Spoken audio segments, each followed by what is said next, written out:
Guys एक article में देख रहा था जिसमें बोल रहे थे Coforge share set multibagger tag in 2 years what should investor do. तो इसका सिंपल सा मतलब ये है कि इनके हिसाब से यहाँ पे देख सकते हैं इनके हिसाब से 2 साल के टेन्योर में कंपनी ने बिल्कुल फ्लैट रिटर्न दिए हैं, मतलब कुछ भी रिटर्न्स नहीं दिए हैं 2 साल के अंडर में। तो इसकी वजह से ये मल्टीबैगर का जो इस पे टैग लगा था ये इससे हट गया है। अब ये 2 साल में फ्लैट रिटर्न देने वाली बात मेरे लिए फुलिश इसलिए है क्योंकि इनके हिसाब से जिसने यहाँ पे एंट्री की होगी उनके लिए यहाँ पे फ्लैट रिटर्न होंगे। तो ऑब्वियस सी बात है बॉस, अगर आप इतने ज़्यादा भागने के बाद किसी स्टॉक में एंटर करोगे तो आपकी हालत ऐसी ही होने वाली है। इस तरह के स्टॉक में नहीं, किसी भी स्टॉक में। ये तो खैर आप देखिए कितना ये बेहतर स्टॉक है जो ये लॉन्ग रन में आपको रिटर्न बना के देता ही है।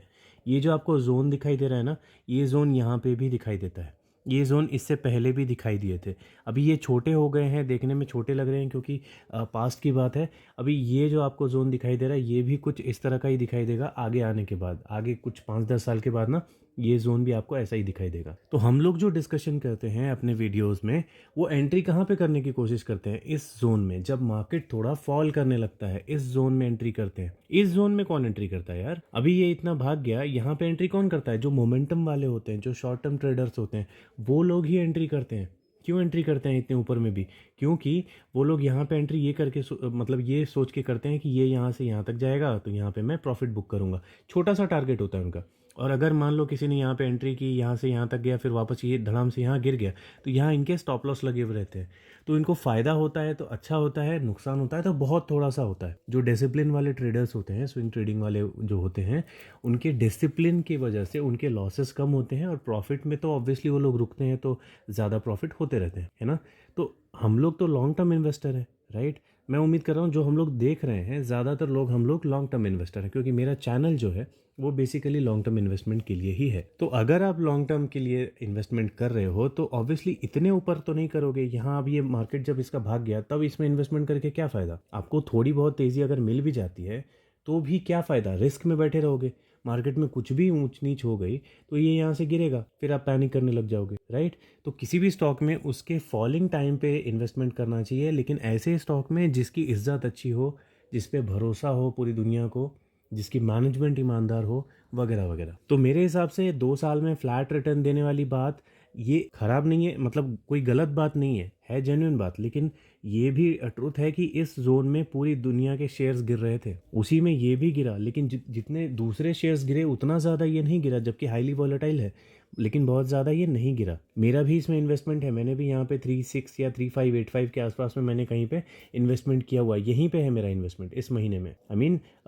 आई थिंक फरवरी मार्च के आसपास में मैंने कोफोर्ज में एंट्री ली थी और मैं अच्छे खासे प्रॉफिट में हूँ, ठीक है। तो इसमें पैनिक कुछ नहीं करना है। अभी मेरे हिसाब से इन्वेस्टमेंट करने का इसमें टाइम नहीं है। आप देख सकते हैं अपर बॉलिंजर के आसपास ये चल रहा है, ठीक है। तो इसमें अभी इन्वेस्टमेंट करने का टाइम नहीं है। लेकिन अगर इसमें हमारी इन्वेस्टमेंट है, जैसे मेरी इसमें इन्वेस्टमेंट है, तो मैं इसको बेच नहीं रहा हूँ, क्योंकि स्टॉक तो नो डाउट ये बहुत अच्छा है, कंपनी बहुत अच्छी है, मेरी one of the favourite company है। और मैंने जो इसमें टारगेट अभी फिलहाल के लिए प्रॉफिट बुकिंग, थोड़ी बहुत प्रॉफिट बुकिंग, पूरी प्रॉफिट बुकिंग वो फ्यूचर में हम लोग देखेंगे, लेकिन फिलहाल जो मेरा टारगेट है वो अराउंड 7400 के आसपास का है, ठीक है। तो 7400 पे जब ये जाएगा तब मैं जाके इसमें थोड़ा सा प्रॉफिट बुकिंग के बारे में सोचूंगा, ठीक है। क्योंकि उस टाइम में हो सकता है सिचुएशन अलग हो। देखिए इसमें अभी ये इसका ऑल टाइम हाई है, राइट, और ये अपने ऑल टाइम हाई के आसपास है। तो अगर ये यहाँ से टकरा के वापस आने की कोशिश करता है तो हो सकता है कि अगर ये गिर जाए कुछ ज़्यादा तो मैं इसमें एवरेजिंग करने की प्लानिंग करूँ। अगर मान लो ये इस तरह के जोन में कहीं पे सपोर्ट लेने की कोशिश करता है, ये थोड़ा टेढ़ा हो गया लाइन लेकिन कोई बात नहीं। तो अगर ये यहाँ पे कहीं सपोर्ट लेने की कोशिश करता है तो मैं यहाँ हो सकता है अपनी क्वांटिटी थोड़ी सी बढ़ा लूँ, है ना। और अगर ऐसा नहीं होता, अगर थोड़ा बहुत ही गिरता है या फिर यहाँ से ये ऑल टाइम हाई को ब्रेक कर देता है, तब आप देखना यहाँ पे वॉल्यूम्स कैसे आएंगे। इतने ज़बरदस्त आपको वॉल्यूम दिखेंगे ना। जो ये देख रहे हो, ये मंथ, ये 1 महीना 2 महीना 3 महीना कितने बड़े बड़े ग्रीन कैंडल्स है, वो ही आपको दिखाई देंगे ये ब्रेकआउट होने के बाद। तो उसके बाद हमारा जो 7400 का टारगेट है प्रॉफिट बुकिंग का, ये तो ईजिली ब्रेक हो जाएगा, इससे बहुत ज़्यादा ऊपर जाएगा, फिर ये 8500 के आसपास जाना शुरू कर देगा, राइट। और मुझे लगता है ये जो हमारा टारगेट भी है ये इस साल तो अचीव होने से रहा, और अगले साल अगर ये यहाँ पे आता भी है तो हमारे टारगेट्स चेंज हो जाएंगे, क्योंकि हमारे टारगेट्स क्या होते हैं, हर साल चेंज होते हैं। तो ये टारगेट चेंज हो जाएंगे, जो कि मैं आपको आगे किसी वीडियो में अगले साल बता ही दूंगा। और दिसंबर में मुझे कोई उम्मीद नहीं है कि ये स्टॉक अपने सपोर्ट पे आ जाए, जो हमने जैसे अभी डिस्कशन किया ना, ऐसा एक सपोर्ट। तो मुझे ऐसा नहीं लगता कि ये यहाँ पे टच करके इतना एक ही महीने में यहाँ तक गिर जाएगा। तो इसमें मुझे और कुछ डिस्कशन करने लायक लगता नहीं है। बस यही बात है कि जिसके पास इसका स्टॉक है होल्ड करना चाहिए, जिसके पास स्टॉक नहीं है उनको इस तरह के सपोर्ट के पास इसके आने का वेट करना चाहिए। ठीक है, फोमो नहीं करना है, छूट जाएगा ऐसा डर नहीं होना चाहिए आपके लिए किसी भी स्टॉक में, इसमें नहीं किसी भी स्टॉक में। ठीक है, एक फाइनल आपको कॉन्फिडेंस देने के लिए जस्ट मैं आपको दिखा देता हूँ कि 10 साल में इसका परफॉर्मेंस देखिए कितना है।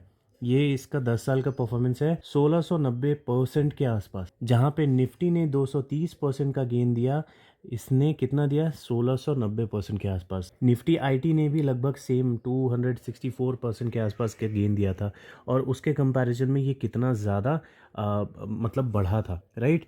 तो डिफरेंस साफ दिखाई देता है। तो इस तरह के स्टॉक्स में ही हमको इन्वेस्टमेंट करना है जो कि निफ्टी को बीट करे और अपने खुद की इंडस्ट्री, जो खुद का सेक्टर है, उसको बीट करे। लेकिन हमेशा याद रखना कि स्टॉक को हमको बॉटम पे ही लेना है और ऊपर पे नहीं लेना है, तभी आपको मैक्सिमम से मैक्सिमम रिटर्न मिलेंगे। और ये बात हमेशा याद रखना, जब ये बॉटम पे मैं जब टारगेट्स लेता हूँ ना, जब मैं एंट्री करने के टारगेट्स लेता हूँ, तो उस टाइम में पूरी मार्केट जो होती है नेगेटिव होती है इसके बारे में। इस तरह के स्टॉक्स जो होते हैं, गिरे हुए स्टॉक्स, इनके बारे में नेगेटिव ही होती है। ठीक है, तो न्यूज़ वगैरह कुछ नहीं देखना, सिर्फ अपने फंडामेंटल पे बिलीव करो। अगर प्रॉफिट्स भागते हुए हैं, सेल्स भागती हुई है, प्रोमोटर्स होल्डिंग, एफआईआई की होल्डिंग, डीआईआई की होल्डिंग, ये सब आपको कन्विंसिंग दिखाई देते हैं, प्रॉफिट ड्रास्टिकली नहीं गिर रहे बहुत ज़्यादा, तो ये सब चीज़ें नॉर्मल होती हैं। थोड़ा बहुत प्रॉफिट गिरेगा तभी आपको मार्केट मौका देगा ऐसे बॉटम में इन्वेस्टमेंट करने का। आई होप मेरी बातें आपको क्लियरली समझ में आ रही होंगी।